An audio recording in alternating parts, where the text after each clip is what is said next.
Good evening. And thank you, Nazanin. It has been a very long evening, but it strikes me that freedom and courage are timeless.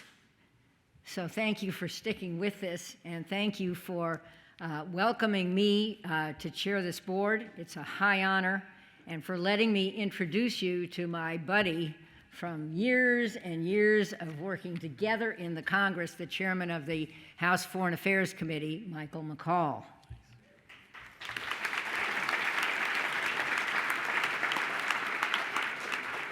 Michael was supposed to be here a lot earlier, some of you may have noticed, but little things like votes and testifying before the House Rules Committee, he says, delayed him, and I actually believe it, having spent a lifetime there myself. But I do want to give a shout out to my predecessor, Mike Chertoff, who ably stood in for Michael McCaul in a little conversation earlier about the importance of bipartisanship. So this Michael has a very big job these days, and he is using his power and bully pulpit to demonstrate that bipartisanship is possible, even in the House of Representatives, and that enhancing freedom is at the core of U.S. foreign policy. That makes Michael the perfect partner to present this award. Let me first especially salute Golia Mary, whom you've seen tonight, and Sharon Nazarian, whose passion for Iran makes the Freedom House board better. And of course, our MC for the evening, Nazanin Boniadi.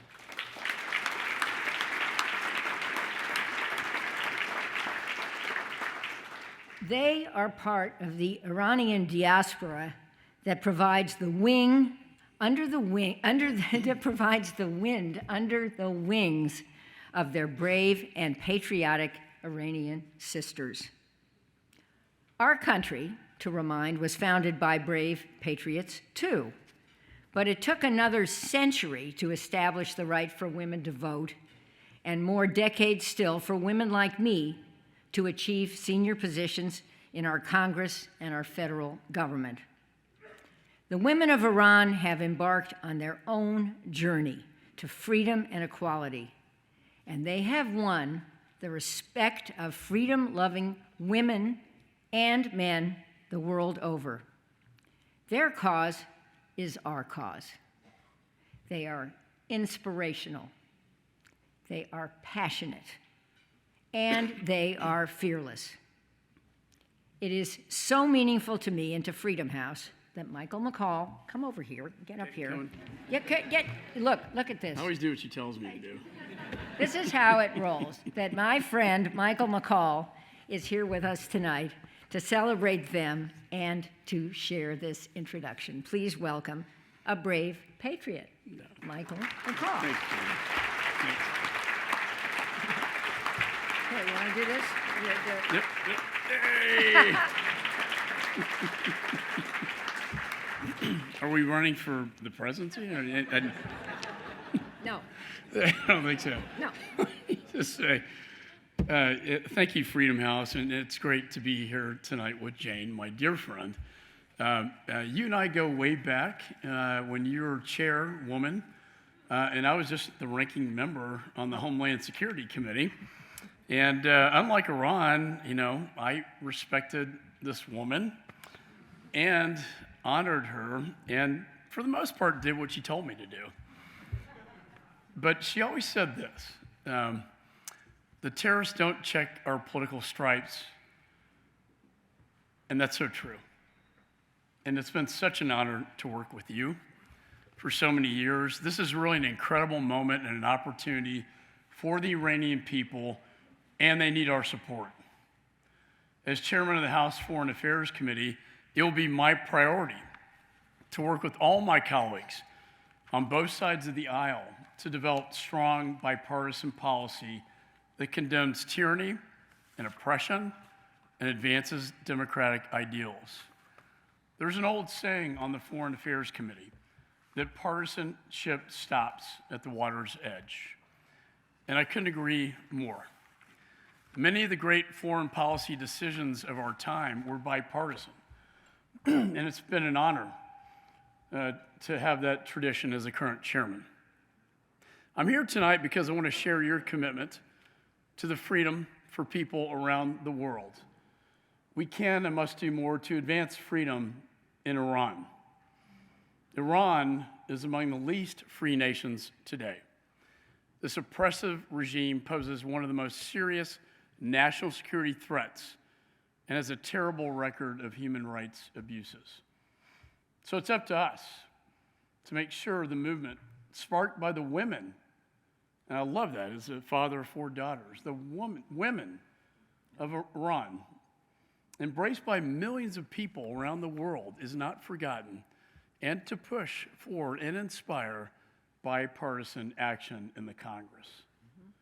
Bipartisan support for the work of human rights defenders and civil society organizations is crucial to driving lasting change, which is why this event, to recognize their extraordinary work and sacrifice, is so important. And what a magnificent film. I'm going to send that to every member on my committee so they can see that. All right.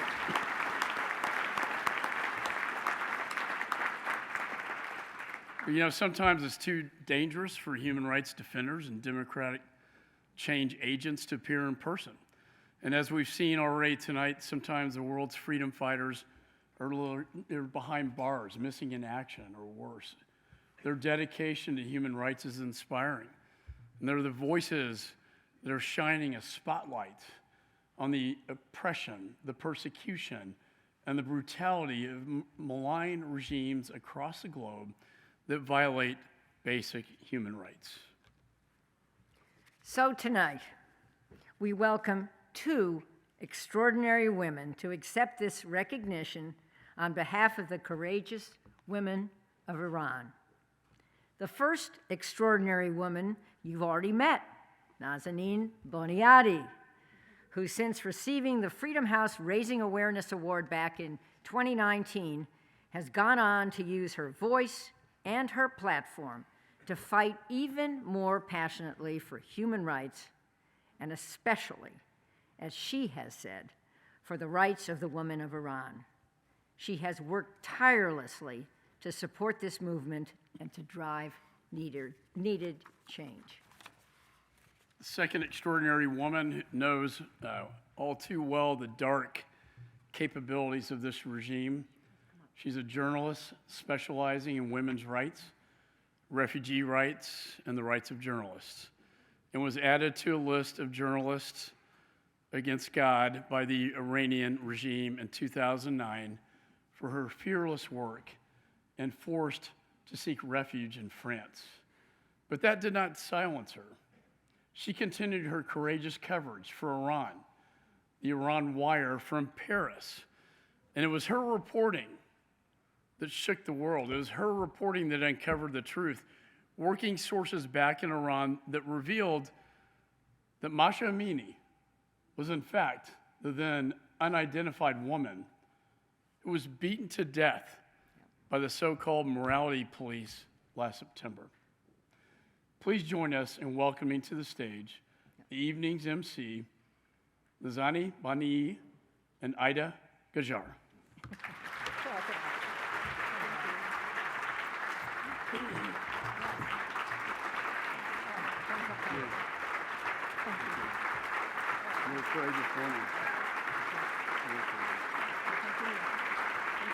Is there an award for you too? Let's hold that and you can take a picture. You two hold it. You two. Okay.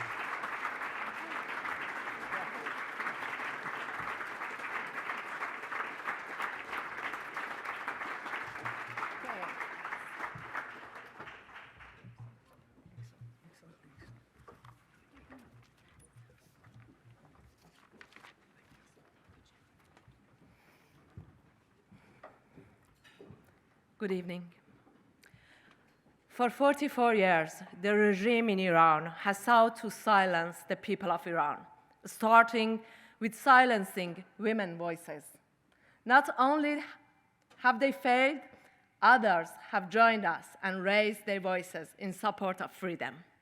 Thank you so much to Freedom House for amplifying the voices of Iranian women through this award.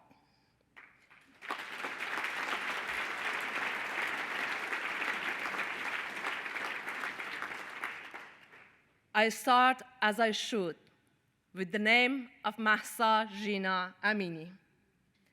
In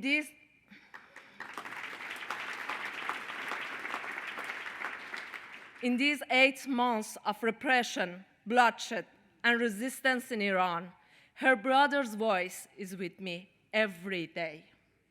Mahsa was still in a coma when her brother told me, "I will shout Mahsa's name all over Iran."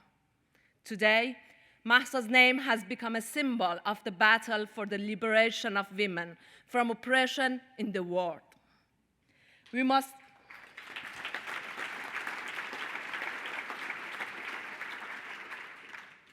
must never forget, in the past 8 months, at least 500 protesters have been killed. At least 580 protesters have lost one or both eyes. And thousands of Iranians have been imprisoned and tortured for saying no more. This regime of suppression also hopes to erase the historical and collective memory. Right now, the regime is trying to erase the memory of thousands of political prisoners that is massacred in 1988 by destroying their mass graves in Khavaran Cemetery. The fight of the Iranian women and the people to free Iran from this dictatorial, theocratic, oppressive, and misogynist regime started 44 years ago. Every year, there are more and more grieving mothers who hold up pictures of their murdered loved ones and demand truth and justice. In the face of such an inhuman regime, it is the Iranian journalists who have been trying to tell the truth and defend the right to know. I mentioned the names of Nilufar Hamedi, Elahe Mohammadi, Narges Mohammadi in prison, Mehrnoush Zarei, Nasim Sultan Begi, and Saeed Shafi'i in the court corridors, and all my colleagues in Iran who have not become the propaganda of the Islamic Republic and try so hard to stick to the truth as the only path to freedom. This has made journalists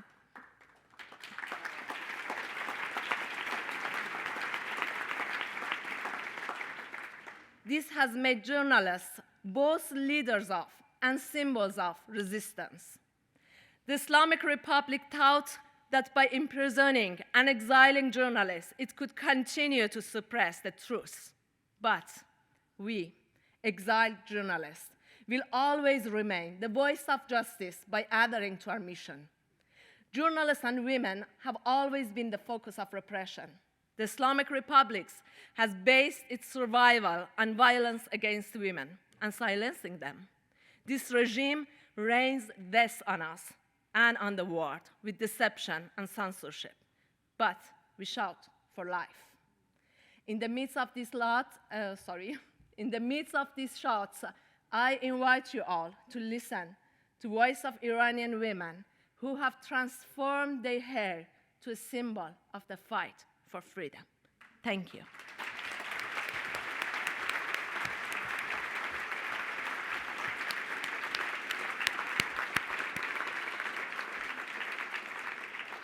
Thank you, dear Aida. I'm humbled to be representing our sisters in Iran tonight, who have been the spark and the engine of the current revolution. Their courage has not only been spectacular, it has been contagious and inspiring. They have managed to galvanize a broad-based Iranian uprising, including students, workers' unions, dissidents, ethnic and other minorities, to understand the intersectionality of gender equality and every other basic human right. The women and girls of Iran have been on the front lines of the fight for democracy for 44 years, including when my own mother stood up against the Islamic Revolution of 1979 while I was still in her womb. She gave birth to me in a country that had suddenly regressed so much, particularly for women and girls, that she and my father refused to let me grow up in it. So I'm in awe of the resilience and the tenacity of the women of Iran, who have united the Iranian people and are bringing together supporters across the world in a way I have never seen. This revolution's battle cry, woman, life, freedom, strikes at the very heart of a regime that is anti-woman, pro-martyrdom, and repressive. And if there's one thing we've learned from past revolutions, it's that there's nothing that scares authoritarians more than free, politically active women.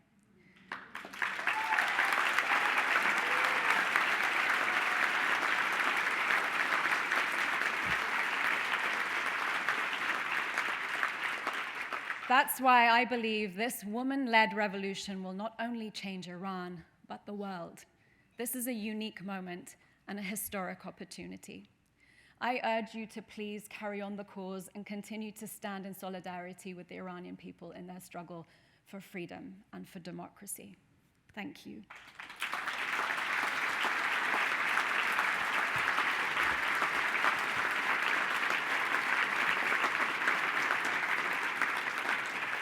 I don't know about you, but that was quite an emotional and inspiring evening. My friends, my fellow advocates, and passionate supporters of freedom, we've reached the end of our program, but not the end of our evening together.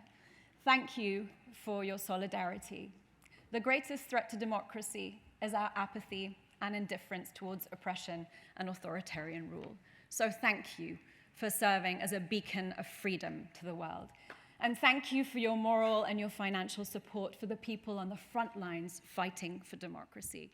Your generosity tonight has been inspiring, and it's been wonderful to be together. And the night's not over, so please join us outside for some desserts, just right outside these doors. And as the saying goes, everything is theoretically impossible until it happens. Together, we can make democracy happen everywhere. Thank you. Have a good evening.